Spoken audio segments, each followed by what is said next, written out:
Pernah nggak sih kalian ngerasa stuck, mau jadi lebih baik, mau lebih produktif, tapi kayaknya susah banget buat mulai? Tiap bikin resolusi tahun baru, ujung-ujungnya cuma jadi wacana. Well, tenang aja, kalian nggak sendirian. Tapi pernah kepikiran nggak, kenapa buku Atomic Habits kayak James Clear ini kayaknya ngomongin semua orang?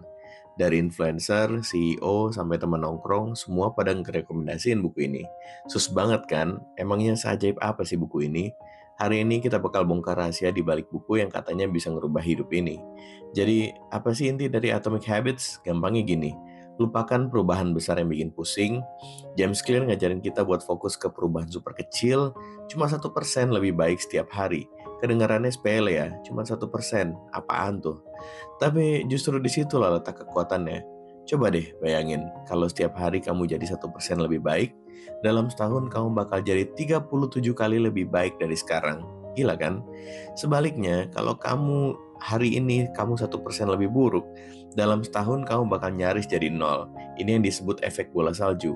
Perubahan kecil yang konsisten, lama-lama jadi transformasi besar yang luar biasa. Misalnya nih, kamu mau jadi pembaca buku yang handal, daripada kamu langsung pasang target satu buku setiap hari yang berat banget, coba deh mulai dari baca satu halaman aja tiap malam sebelum tidur. Satu halaman doang, gampang kan? Atau mau lebih sehat? Daripada langsung daftar gym terus bayar mahal tapi datangnya sebulan sekali, coba deh mulai dari push up satu kali setiap pagi. Satu kali doang. Awalnya emang kayak nggak ada hasilnya, tapi percayalah, kebiasaan kecil inilah yang jadi fondasi buat perubahan jangka panjang. Ini bukan tentang revolusi, ini tentang evolusi. Pelan-pelan tapi pasti. Nah, biar nggak bingung gimana caranya, James Clear ngasih kita kerangka 4 kerja yang simple banget. Namanya 4 hukum perubahan perilaku. Ini kayak cheat sheet buat mengembangun kebiasaan baik dan ngilangin kebiasaan buruk. Pertama, jadilah terlihat atau obvious. Biar kebiasaan baik itu gampang diingat, taruh pemicunya di depan mata. Mau minum air putih lebih banyak, taruh botol minum di depan meja. Mau belajar main gitar, taruh gitarnya di tengah ruang tamu, jangan disimpan di dalam tas. Sebaliknya, buat kebiasaan buruk, sembunyiin.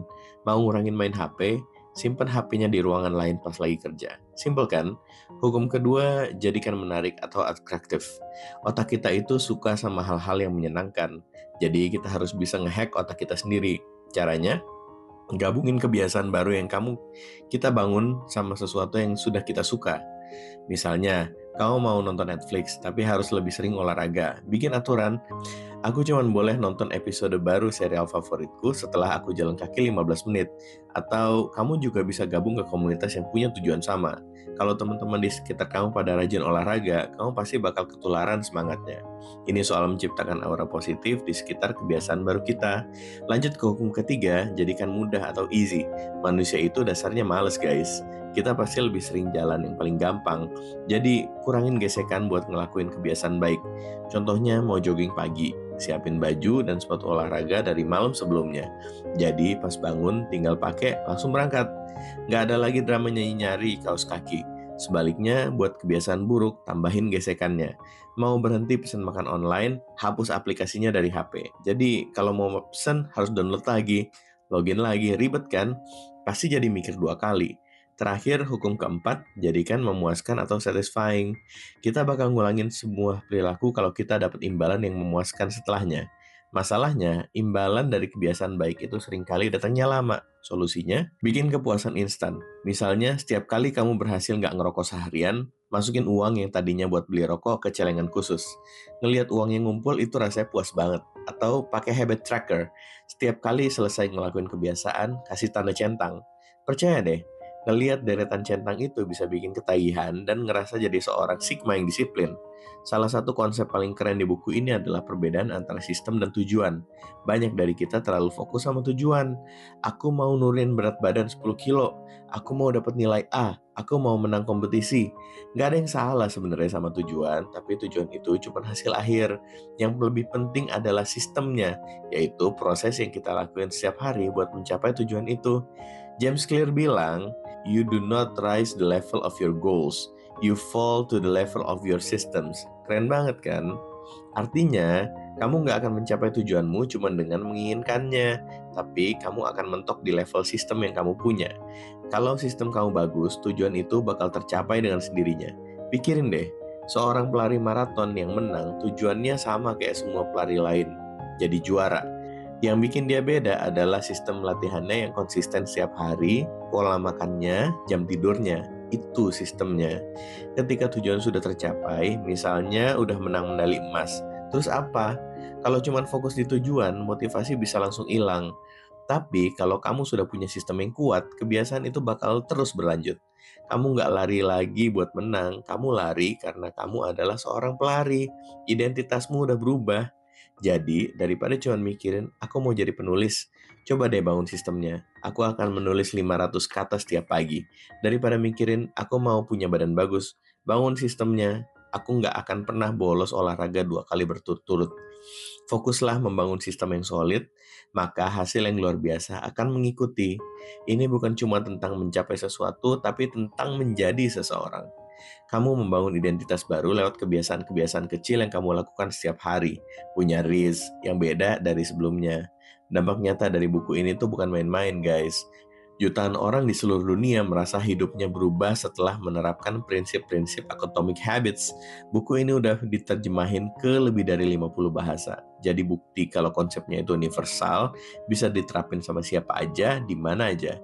Di media sosial, di forum-forum, banyak banget diskusi soal pengembangan diri yang terinspirasi dari buku ini. Orang-orang jadi sadar kalau berubah itu nggak perlu nunggu momen besar. Perubahan itu dimulai dari hal-hal atomik, hal-hal super kecil yang sering kita remehkan. Buku ini ngasih kita kerangka kerja yang praktis, bukan cuma teori-teori motivasi yang ngawang-ngawang, tapi langkah-langkah konkret yang bisa kita langsung coba. Mau jadi lebih produktif? Coba teknik 2-minute rule. Lakukan kebiasaan baru kurang dari 2 menit. Mau berhenti procrastination? Coba habit stacking. Tumpuk kebiasaan baru di atas kebiasaan lama. Semuanya dijelasin dengan sangat jelas dan gampang dipahami. Jadi, kalau kamu ngerasa butuh panduan buat jadi versi terbaik dari dirimu, buku ini benar-benar game changer. Ini bukan cuma buku buat dibaca sekali terus dilupain. Ini buku panduan yang bisa kamu buka lagi dan lagi setiap kali kamu butuh arahan. Buat yang penasaran dan mau langsung punya bukunya, gampang banget kok. Sekarang juga bisa beli di mana-mana, di Shopee juga banyak. Intinya, Atomic Habits ngajarin kita bahwa kesuksesan itu bukan hasil dari suatu tindakan besar, tapi produk dari kebiasaan harian. Jangan remehkan kekuatan perubahan kecil yang konsisten. 1% setiap hari mungkin gak kelihatan, tapi dalam jangka panjang dampaknya bakal luar biasa. Jadi, daripada nunggu motivasi datang, mending kita mulai bangun sistemnya dari sekarang. Pilih satu kebiasaan kecil yang kamu mau bangun dan mulai hari ini juga. Gak perlu sempurna, yang penting mulai. Semoga obrolan kita hari ini bisa ngasih sedikit pencerahan dan motivasi buat kalian semua ya. Ingat, perjalanan 1000 mil dimulai dari satu langkah kecil. Terima kasih udah nonton sampai akhir.